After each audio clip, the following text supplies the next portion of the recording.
Hello everyone, myself Fathima AR, Assistant Professor cum Renal Dialysis Technologist in the Department of Renal Dialysis Technology, Yenepoya School of Allied Health Sciences, Yenepoya deemed to be university. So today I am here to present the topic Uremic Encephalopathy. So let's begin with the specific learning objectives. By the end of this session, the learner will be able to define uremic encephalopathy and explain its relationship with renal failure, describe the causes and risk factors associated with uremic encephalopathy, explain the pathophysiological mechanism underlying uremic encephalopathy, and describe the common clinical manifestations and management strategies of uremic encephalopathy. So before going to the topic, I'll give you a small introduction about the uremic encephalopathy. So as we all know, our kidneys are excreting all the nitrogenous waste products from our blood. That is, nitrogenous waste products such as urea, creatinine, and also the kidneys are responsible for the fluid balance and acid-base balance of our body.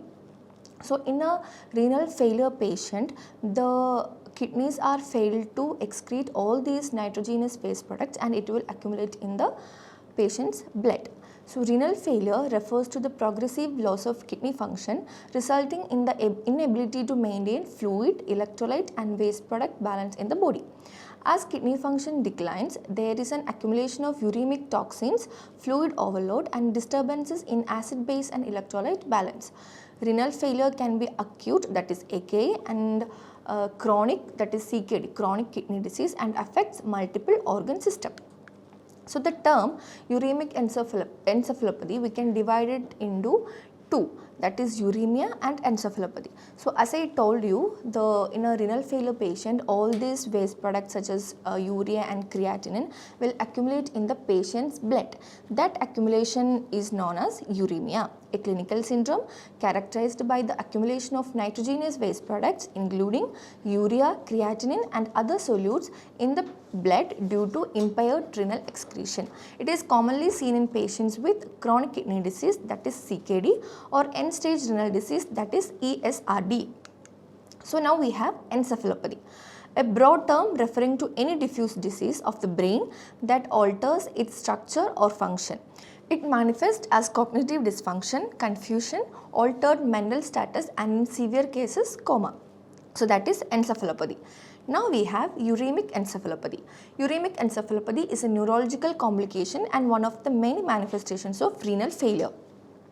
It is a metabolic, reversible cerebral dysfunction that occurs in patients with advanced renal failure due to the accumulation of uremic toxins that affect the brain function. So as I told you, all the waste products in the blood will cause the normal function of the brain. The condition arises from the retention of neurotoxic substances which are normally excreted by the healthy kidneys.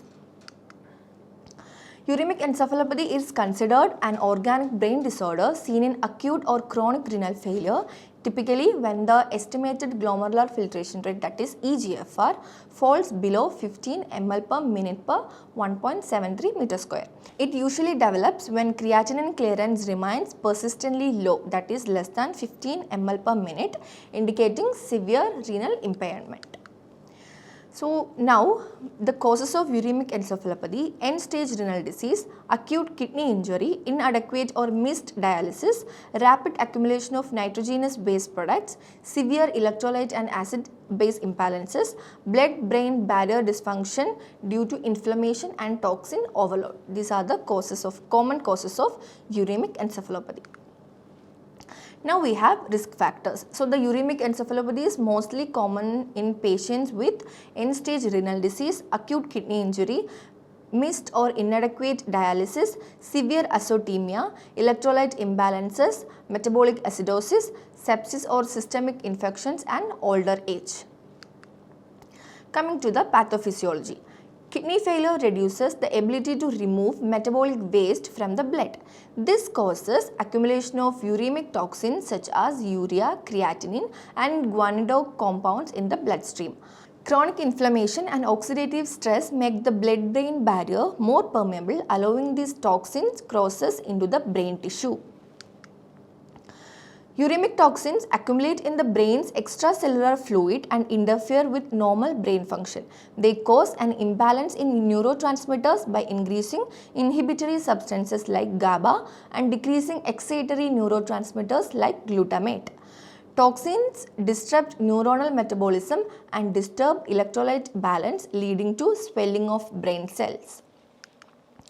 Swelling and dysfunction of brain cells impair normal neural activity.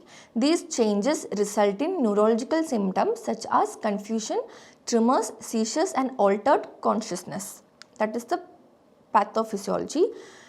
And following the progression, severe systemic factors further contribute to neurological deterioration in uremic encephalopathy, such as metabolic acidosis impairs neuronal metabolism and brain cell function, electrolyte imbalances, commonly sodium, potassium and calcium, disrupt neuronal excitability, anemia reduces oxygen carrying capacity resulting in cerebral hypoxia, and hypertension may lead to cerebral vasogenic edema, increasing intracranial pressure. So basically the pathophysiology is all the accumulated waste products in the patient's blood will enter into the patient's brain cells and will affect the normal functions of the brain. Coming to the clinical manifestations, uremic encephalopathy symptoms develop gradually as toxin level rise in the blood due to kidney failure. Symptoms range from mild cognitive changes to coma and can be classified as early manifestations and late manifestations. So we have two types of manifestations in uremic encephalopathy, that is early manifestations and late manifestations. Early manifestations, these are subtle and may be mistaken for fatigue or depression in CKD patients. Difficulty concentrating, reduced attention span, daytime drowsiness or fatigue, sleep disturbances, mood changes, memory impairment and subtle motor slowing. These are the early manifestations of uremic encephalopathy. Now we have late manifestations.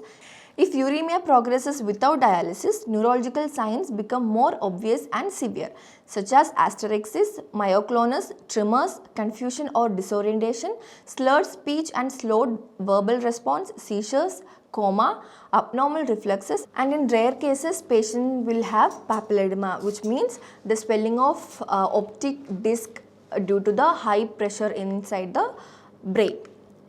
Now we will coming to the management of uremic encephalopathy. The primary treatment is dialysis, which helps remove the toxins from the blood.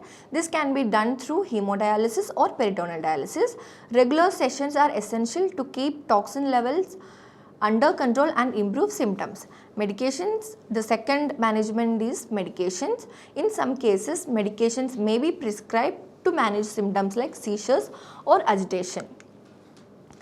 Nutritional support. A balanced diet tailored to kidney health can make a big difference.